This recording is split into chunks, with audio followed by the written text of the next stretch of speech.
Good morning. We are live on this May 28th, 2015. The time is 06:16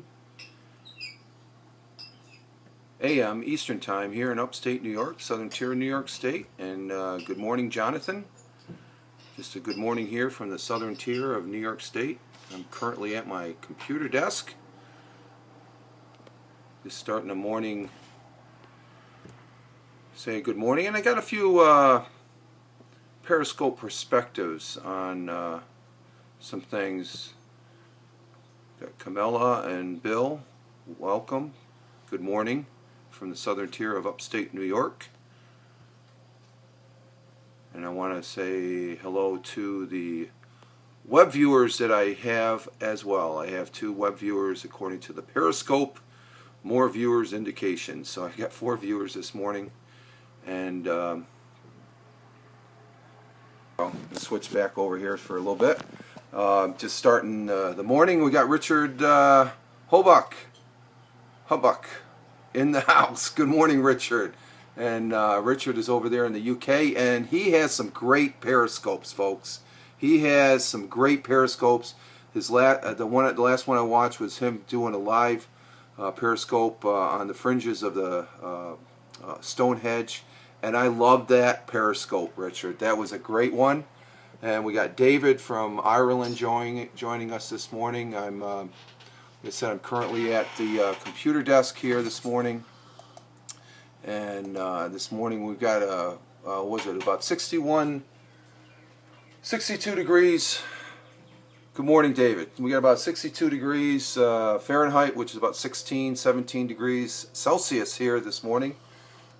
Puffy clouds, blue sky. I've already had 1 cup of coffee here. Going to be having another one here shortly. But I've got a few observations. I want to welcome you all. David from the UK, Richard Hubbuck from the UK, and Chris Wallington. Good morning, sir. Where are you all from? And we have 2 web viewers. So you can chime in saying where you're from. I appreciate your views, as always. And like I said, Richard Hubbuck's periscopes are great, as well as David giving us some ideas for how to party and how to do things with party things that you can buy at a party shop, I guess. It's pretty interesting. I like the horse costume that I saw on one of David's periscopes. So Periscope, it's connecting us. It's creating a community. And I do have a few observations because last night I took part in before. Well, I think they were going to bed, but it was after I got done mowing the rest of the lawns yesterday after dinner. That I was in a Periscope by Paul Omani at Omani Blog, and he had Roger Overall in his Periscope for the first time. So there was a first for Roger Overall, a very good friend of Paul Omani, as well as a friend to us all here on this internet community. And I also did see Bernie. Bernie is on the scope here as well, which is great.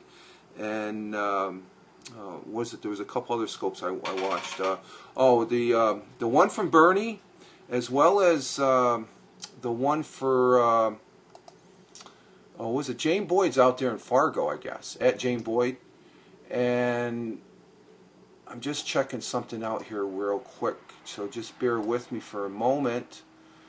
But I think one of the observations I saw, and I saw it with Jane as well as Bernie's Periscope, that they may not know that they have to toggle the toggle switch in Periscope to tweet it out.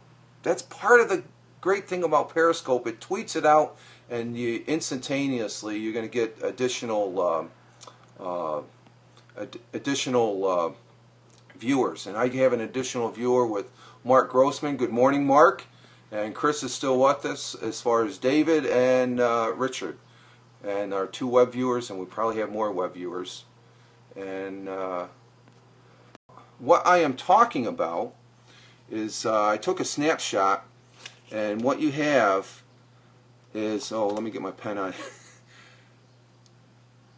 You have to toggle that. And I noticed in a few of Jane Boyd's Periscopes there out at Fargo that she, unless she did it on, it was intended not to, because you can unclick that. But that's a very important feature, I think, as far as to make sure that your Twitter followers know that you're out there, because they may not have the app, and if they know that you're online and you have that toggled in your Periscope app, they can still watch you on web, and that's the importance, I think, of the web viewers. A lot of emphasis isn't given to that much to the web viewers, but I do appreciate the web viewers that do watch the Periscopes. Massive to toggle. Massive to toggle. Yes, it is. I think it's a very important thing if you're going to use this and you like Twitter. And there's a gentleman I was watching just before doing this Periscope that I'm following. It's Greg McQueen, who is over there in the Netherlands. He's a photographer, and he gave me a good suggestion. Yes, very powerful, David. Yes, correct. And it's a very important thing that you might forget, because the phones are a little bit smaller and stuff. And I know when I first got on Periscope, I'm wondering, why isn't this tweeting? Well, there's a toggle switch there. So just as a reminder and an observation I saw on some of the Periscopes, that they weren't readily tweeted out. And I guess I think that's an important aspect, again, for the web viewers that may not be like myself, have Wi-Fi to where I can view that on my iPad mini here, that I am watching this particular or doing this particular broadcast. So and as well as Greg McQueen gave me an idea that I just did also prior to he's sort of going through a I'm just going to get some more coffee here.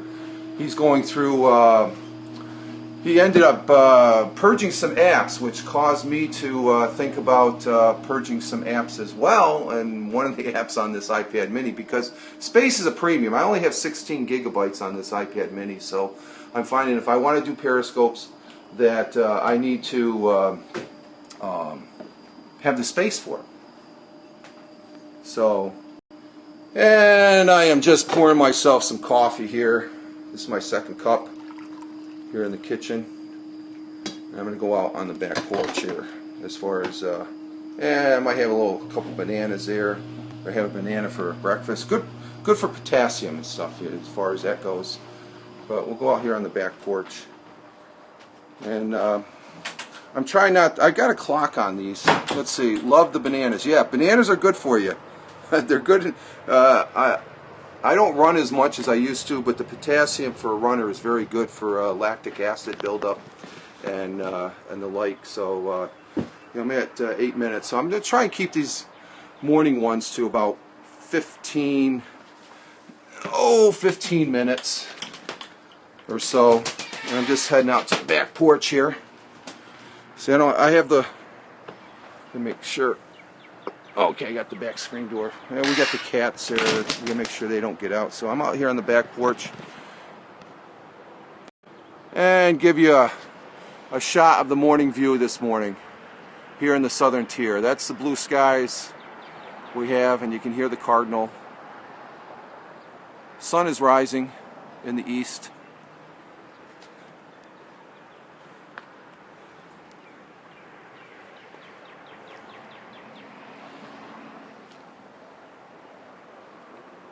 Had a pretty clear sky. I got up about a little earlier this morning, and there was still some stars. So you can see what type of a day we're having. And there's the cornfield. I think, what do we have left? We have one web viewer. I'm not sure if that's because I lost, because of my connection maybe. I don't know. We have one web viewer. Okay, David's joining again. And I'll have to ask David. David, is my connection causing you to disconnect? I'm out here on the porch. I went a little bit further beyond the porch to give the screenshots there. We have David back from Ireland, and we have one web viewer. Bit jumpy. Okay, it's a bit jumpy, so that's probably because I'm away from the... I'm thinking about At since the Android, and I think I might have mentioned this, what is it? Let me get my coffee here. Thinking about upgrading my phone. I've been looking at a couple phones, and I talked about that yesterday. And I don't know if I see one in the store. I can very easily get one off of the internet. Right now, I'm content with just doing the Periscopes here on my iPad Mini with the Wi-Fi. Though I have been thinking about getting out. I did one off-site by the fireman's statue and stuff like that, and sometime enjoy. Like last night in Paulo Mani's Periscope, I really enjoyed that. Seeing Roger, it was a lot of good banter going back and forth between. Roger was really, yes, that was cool. David was there as well, and he'll agree. It was a very good Periscope. I had fun. The interaction was great. Those two gentlemen, when they get together, because they used to have a podcast known as Business Jazz, and I enjoyed listening to them on their podcasts. They did mention something about me being a fireman and firefighter, and I sort of mentioned I'm sort of semi-retired. I'm not an active firefighter. I am a fireman still, because once a fireman, always a fireman. I don't get on the trucks anymore. I don't respond. I'm on the sidelines now, to where when you get up there in age, you have to start making some life choices. And even though I'm fully capable of still doing the job, and it's a hard decision, but it's a decision that you got to look at your priorities. That I don't know. Everybody has me as done your duty. Yeah, and there's people that are doing their duty more so than me. I have to say, and when I say that, so this past Memorial Day, there was people thanking me for my service, and I said, I appreciate that. But the real thanks has to go to the people that are in the service nowadays, because what they're contending with compared, and it's the same thing with the fire service and stuff. The fire service has gotten really, being a firefighter has gotten a lot more complex to when I joined some 40 years ago as a 16-year-old junior firefighter, and that's how long I've been doing it. Was about 40 years. So I say I'm a fireman. I'm aware of the dangers and the aspects of the profession. But I am semi-retired. I'm looked at aspects. There's some aspects of my job that still relates and runs parallel that I may have to use those skills. So I'm very grateful and blessed that I was able to run the gauntlet, because as all firefighters know, when you have a number of years on your belt, you do meet the dragon, and the dragon has no. What can I say? It has no. It's not good. It's when you face that dragon, and there's decisions you have to make and stuff like that, and there's people's lives that pertain to that. And but I'm very grateful to have done the job. But I wanted to make it clear. And I have indicated that on my webpage. I have the RET, retired. I am semi-retired. I'm not retired. I still work. I still make a paycheck. I still go to the day job. So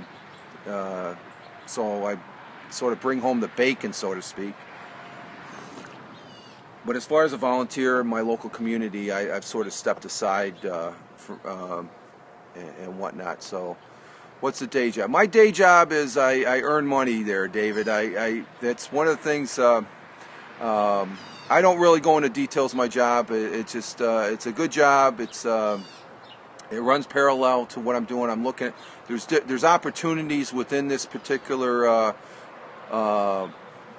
culture of a job environment that I'm in, as far as other aspects of different jobs and stuff like that. So it's something that gets me up in the morning and go and sort of watch the farm, so to speak, even though it has nothing to do with the farm.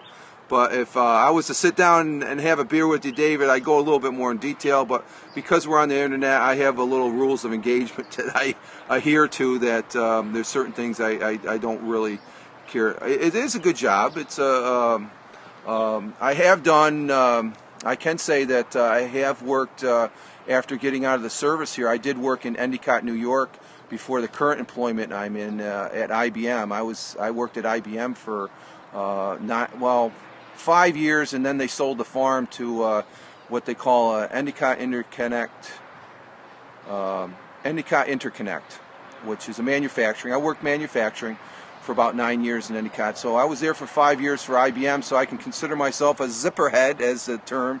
My father worked for IBM for 30 years. So before he passed, I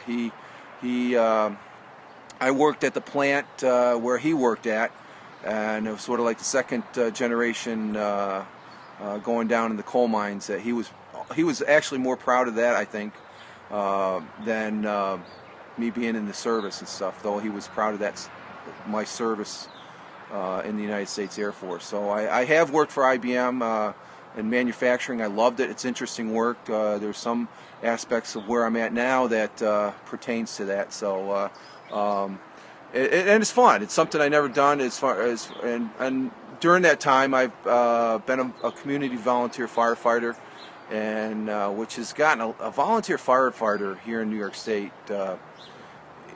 There's a lot more involved and a lot more time, and I have a family, and it's one of those things.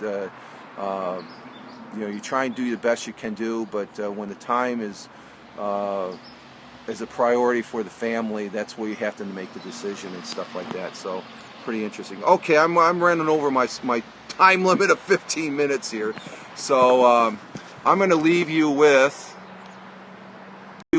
a departing view of the cornfield this morning. The view I have as I finish my second cup of coffee this morning, as I get ready for the day job.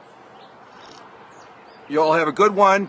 Have a good one, David. I'll probably see you. I will be having token trivia Thursday. I'll be doing that after I get out of the day job. So I will be. And David says, have a good day as always. You too, David, and the best to you and your family there in Ireland. And to our one web viewer, I appreciate you hanging out.